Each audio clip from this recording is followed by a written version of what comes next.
Okay.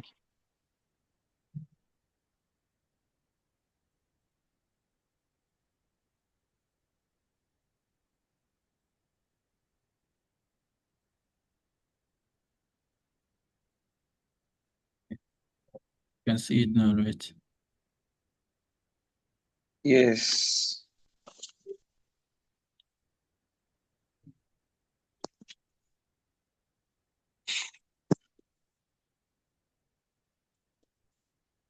Uh,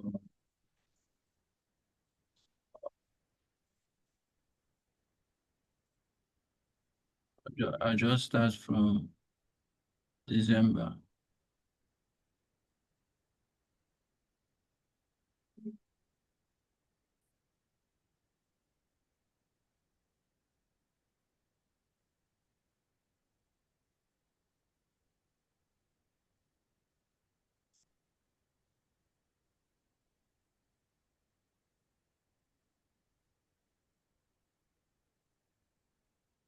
See this candlestick shape. Yes. This candlestick was December.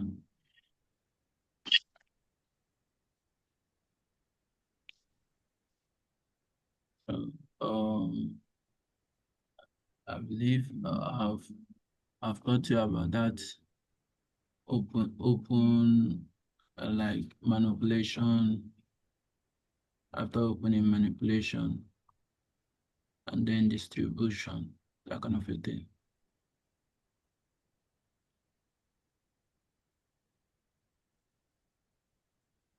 We did this before now, Shay.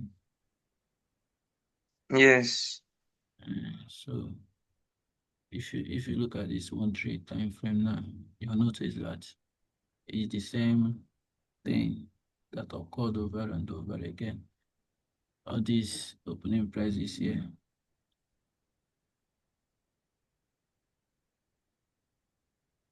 You can see the screen clearly, right? Yes, I can see it. Okay. So all these opening prices.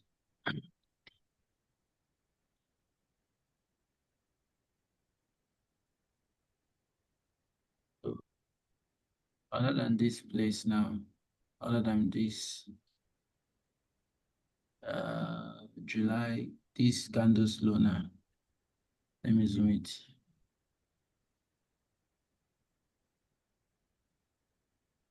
Other than this candle now that opened, even this one now, even this particular one, even this particular one did its opening and then manipulated.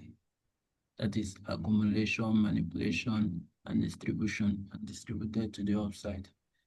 So this one opened, manipulated. While manipulating, it took out this low here.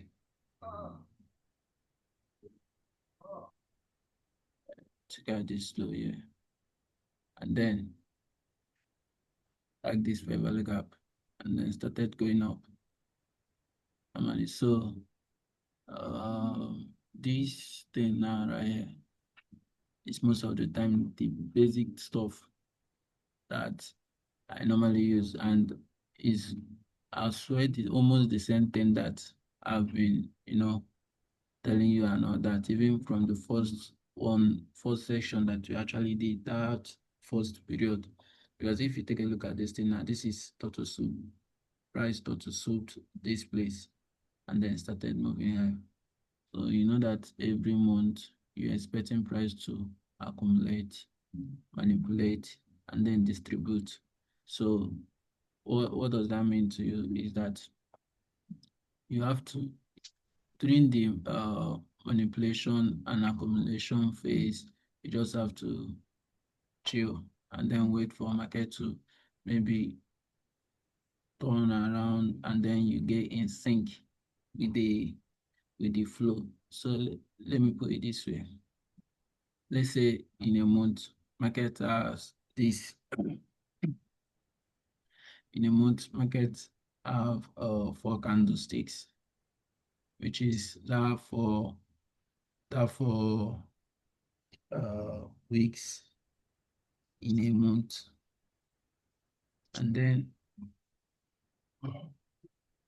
this is the first week. This is the second week, the third week,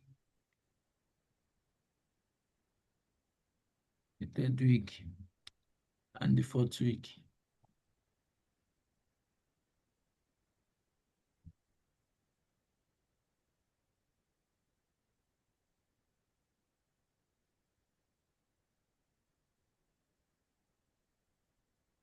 Let me let me just uh give them all this green stuff so that they look like candlesticks. So let's say that on Monday, what am I even saying again? Let's say that on okay, first week priced opened. Let's say this was the opening price.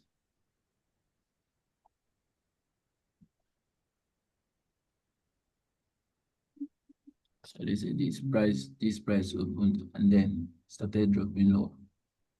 So once this price is dropping lower, it's just in an accumulation phase. You can maybe target consolidating or anything though, but sometimes if you can get in sync, it's a weekly candle. So if you can get in sync with a sell bias from this first week, you can go for it.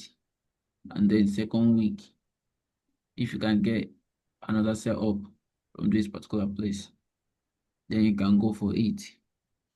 Either way, the main point is that all these things is just representing this stuff here, this particular thing right here. So open, manipulate, you can add your accumulation, and then distribution. So during the first third week, you want to get in sync with this point. Maybe let's say that first week might, no, this third week might open. This is the closing price here. This is the closing price. This market, this market opened and then drop lower and then close there, maybe like close there. Then this particular third week opened and then drop lower. And then why dropping this lower? Why it was at 8? Maybe it was like trying to like hit the 50% of this second candle, right? So, but the main thing is that once it was dropping this lower, you want to like find your entry in this particular place, in this zone. So then again, this is actually a weekly time frame. So this could be done on a Monday or Tuesday or Wednesday, that kind of a thing, right? But the main thing is that you just want to chill till market hits this place. Maybe on Monday, market might manipulate and then drop lower, right? And then started expanding. We have expansion phase, retracement, consolidation, and all that. So market after this week now, market will drop, hitting this 50%, and then started going higher. And then fourth week, which might be the last week of each month. So market will then again do the same thing. At times it will have to like bulge lower, right? It just like tends to keep going higher. And then that's how a weekly, a monthly candle is actually formed using this ideology: accumulation, manipulation, and distribution, then close. So you want price to open first, and then you want that lower sinking, and then you want that distribution, right? So that same thing occurs if you look at this place. It occurs like how many months? 1, 2, 3, 4, 5, 5 consecutive months, right? So price dropped and then up, dropped, up, dropped, up. So what's the key point here? You know that let's say this January now, we are in more for January. So we're expecting price to do something like this: open, then manipulate, and then distribute for monthly time frame. So let's say first week of January now will be manipulation phase or accumulation phase. Maybe price will be consolidating and then wicking people out and all that. And then maybe obviously second week of January, then we will have that news that tends to displace higher to aligned side, not the opposing way. So let's say that news, that time you see that big candlestick, that news tends to cause to push higher. And then you've gotten our displacement. And not only that, we've gotten our market structure shift. And then we know that other candlesticks, this is a monthly time frame. So we're expecting other candlesticks to be going higher and higher. So that's actually the thing about candlesticks. And then you can as well apply this. You can as well apply this ideology in other pairs, not just on the US state, right? You just know that price will open, price will drop, and then price will distribute. So that's that. So it's actually the same thing from here, from this point, and to this point. It's all the same thing. So let me use live example for you. Let me use this. Okay, we are in this is monthly time frame. So all these black lines, horizontal lines are marking out the opening of each month. So let's drop to the weekly. So for instance, this is November. November opened, right? So we have four candlesticks representing November. That is one, two. You can still see it, right? Yes, yes. Okay, now we have four candlesticks representing November. We have this number one, number two, number three, and number four. So yes, before entering December. So November opened, right? And then distributed lower. This is a weekly time frame. So it opened, see here, let me show you this thing.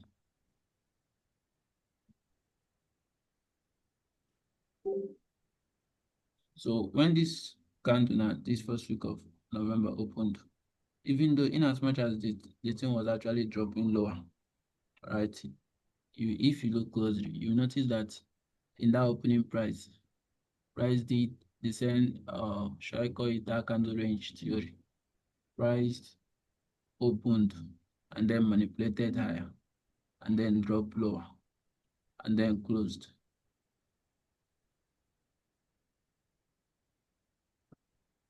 It shouldn't be, yeah.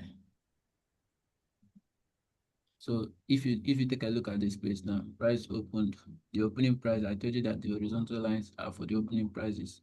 So price opened there and then made a high, right? Now once this high was created, this high served as the high of the week. So after creating that high, then it dropped, create the low of the week, and then close, which was this: open, manipulate, distribute, creating the low of the candlestick, and then closing here. So this is the same case scenario for this place. Now after opening again, this particular one opened, created, manipulated, and then distributed higher, and then closed again. That was for second week of that November. And then third week of November opened, created this high. So this high would have been created on Monday. Then on Tuesday, you want to look for an entry, given that the high has been created and confirmation has been given. So maybe on Tuesday, you want to, take your entry and then drop lower. right? Once the low has been created, market tends to go back, then go back up and then closed. And then last week of November, price opened again, created a low, and then displaced. Now this is that displacement that I say that maybe news will cause that big displacement. And then you know that the next candle will be going higher. So in a nutshell, what this November just did was it opened, dropped, and then created a V-shape reverse. If you take a look at it here, you see it. It was a V-shape reverse. And then So please let me ask a question. uh The opening and closing, like the candle range theory, does mm, it follow normal structure if you are to break it down to lower time frame? Does does it it follow normal market? Does it follow normal market structure? like higher high, higher lows and all that? Yes, yes. If you take a look at this thing now, you notice that price broke structure and then created a high and then retraced to this point. So if you are using that normal market structure, you can do this as well. You can just use this range and then find your entry at 50% or below this 50% and then started going higher. So you get if you are using that normal market structure. But the thing is that you just have to be waiting for it to, you won't take any chances that you see here, right? Because you can't be selling if you are in an uptrend. So you have to like wait till your market drops to this point and then you target and then started going. So you could use this range, this particular range here, or you can use this range here, this high and this low. So like if you use this high and this low, you'll miss it out. But at times it tends to work. Or even for easier stuff. So you have to like you can use it.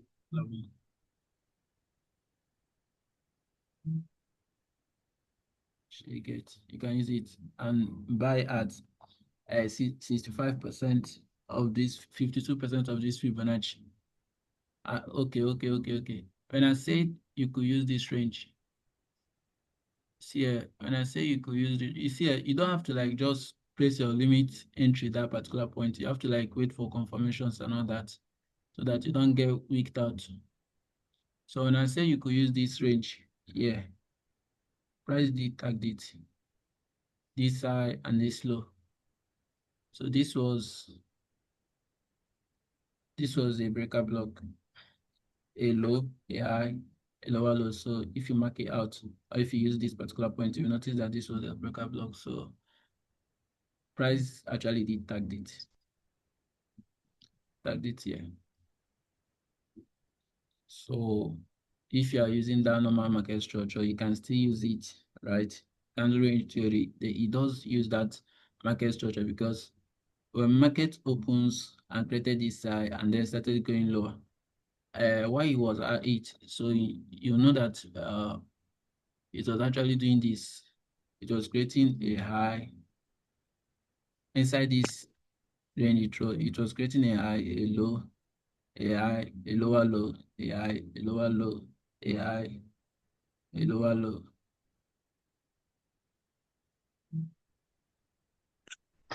So trying to like, how do I control this? I don't know if you get what I'm saying. Inside this range, inside this long range, price is creating a lower high and lower low. Do you get? Okay. Yeah.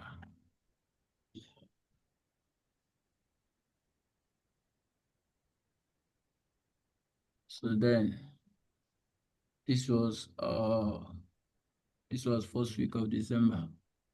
And then as price opened, we have uh we have first week, second week, third week, fourth week, and then December had 5 weeks. December had 5 weeks. Number one, number two, number three, number four, number five. So now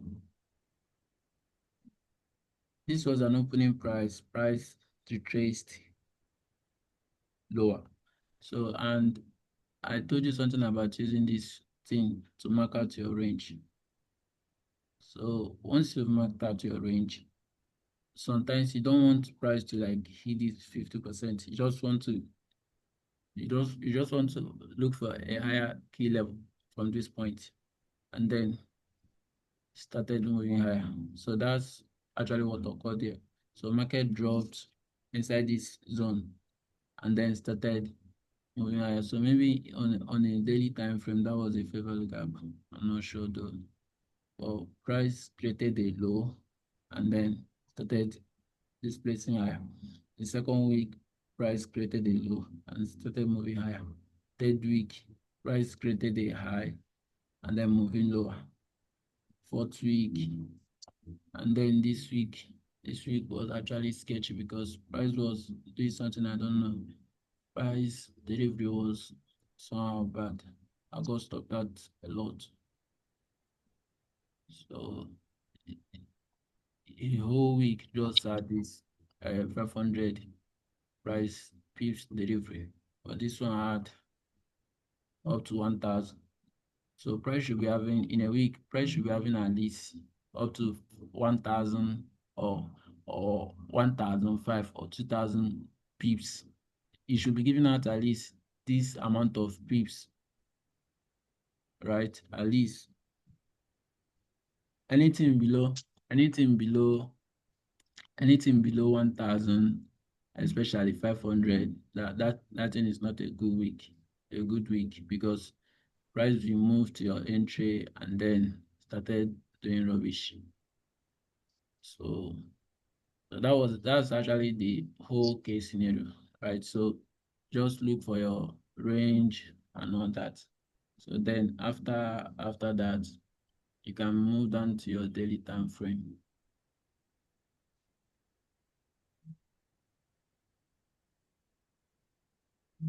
So on a daily time frame, you have like here is December again. December 3rd, December. So I think this was December.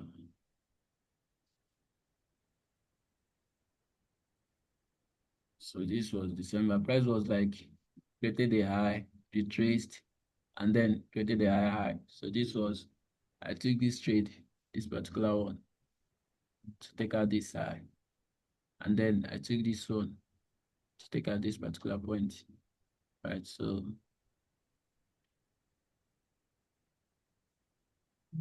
like I said, we had Monday. You could wait for Monday, right? After waiting for Monday, we had a Tuesday, we had a Wednesday, right? So let's face this particular point here.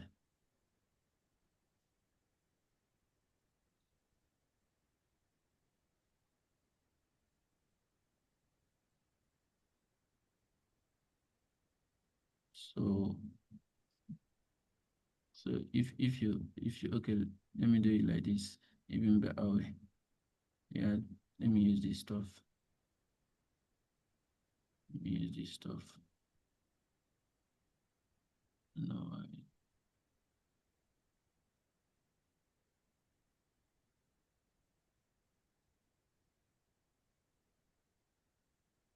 on the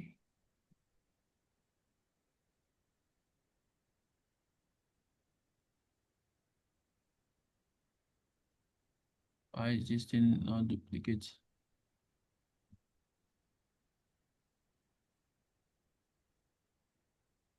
Okay, let me just collect another one. I was trying to duplicate it. So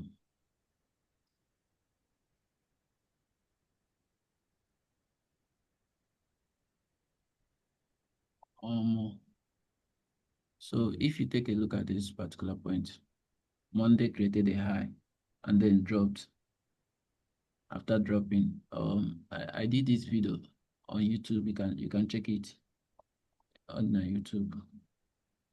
So price dropped and then created a swing, right? So this is a confirmation for you to go higher. It's created a swing here. So this is a confirmation for you to go higher next day. So you could use your Fibonacci as well. And then you can notice that price tag this 50%. So let's say you just wanted to take the entry from this point.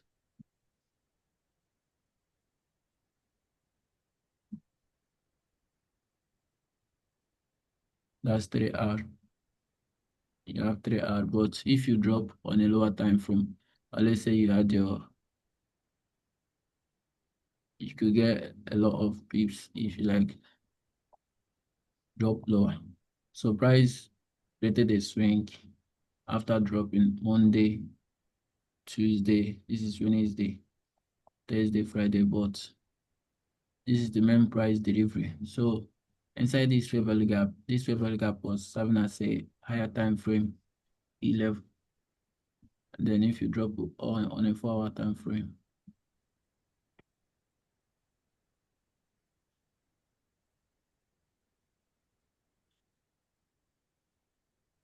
so if you drop on a 4 hour time frame, you notice this level here. Though I didn't know that price was going to use this thing though. I didn't know. But this is another block in a way.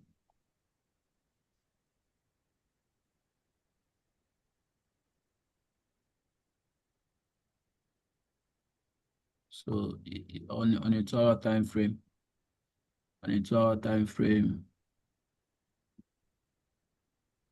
this is a breaker block. So you could use it as your entry, a breaker block. But I tend to like wait for 9:30 before doing anything. So this is a breaker block inside a fair value gap. So when you see a breaker block like this inside a fair value gap, just take the entry. Just take it. Most of the time, it tends to be high proper, right? Regarding the pair, if you see a breaker block inside a fair value gap, if you see a breaker block inside a fair value gap, just take it. Don't hesitate. Just take it, and then place your SL at this low, and then have your TP at this side, right? This is a 6R, and then you've gotten your. It works a lot of time. Like it's a problem. Like this one now. This one now was a breaker block inside the fair value gap, but it didn't tend to like tag though. But in this December, this occurred here, fair value gap, a breaker block, and then it only occurs like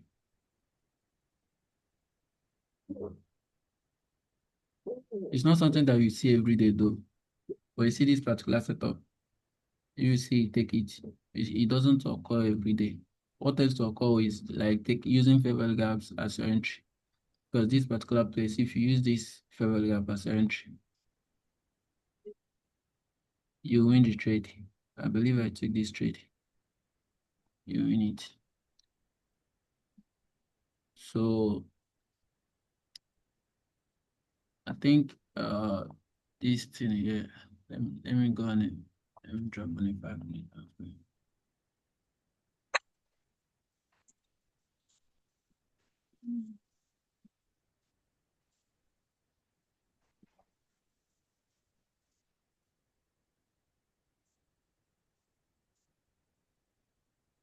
And it's not loading now. I don't think it will load that.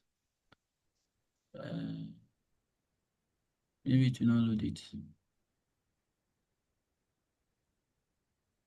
Gee. If let's say you know one load them more. Terminal network.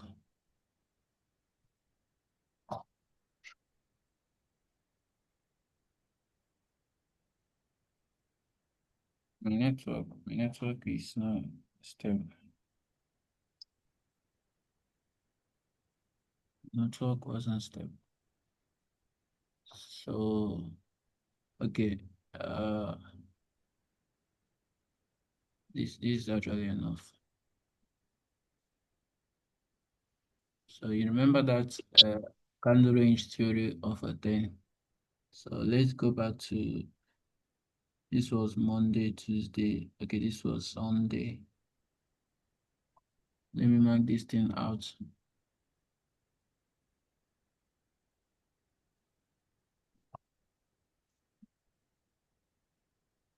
So price opened, right?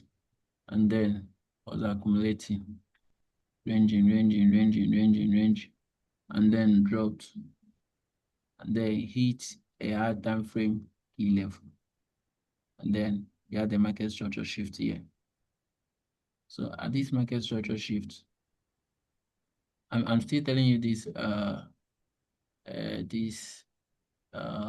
what is it called again? Price open this thing, and something like this. Share grab. Yes. Yeah. So then that's why this 00 o'clock New York time is really important, because you have to like use it to know what you're actually doing. So then again, you had accumulation,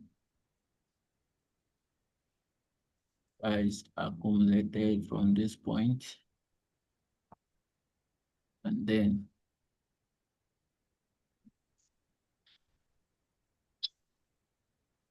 yeah, and then started manipulating to this point, and then this is when everything changed. This was this was where everything changed, because uh we have like less than 5 minutes. So price created we had the market structure shift here. So when this market structure shift occurred, you know what happened? The low of the day was created, right? That low of the day has been created. So since this law of the day has been created, and you have it in mind that law of the day has been created, so you're not expecting price to at least drop low again, because law of the day has already been created. So your main target will be this high here. And then you wait for 9:30. Okay, this was 9:30. So this was 9:30. Price dropped and tagged this point. I didn't take the entry yet. And then price was moving higher. So I think I've forgotten where my entry was, but I think it was on a 1 minute time frame. I think it was on a 1 minute time frame, because I want my entry to be something like this. Something like this. Then state of origin. Then I'll take the entry from that point. So I think it occurred on a 1 minute time frame. So given that I've already identified the law of the day, so I don't mind going down to a 1 minute time frame, right? Given that I won't be battling with noise and all that. When you are battling with noise is when you don't have clear bias. But once you have clear bias, so you won't mind going down on a 1 minute time frame. Just that you just have to be careful to not overuse it.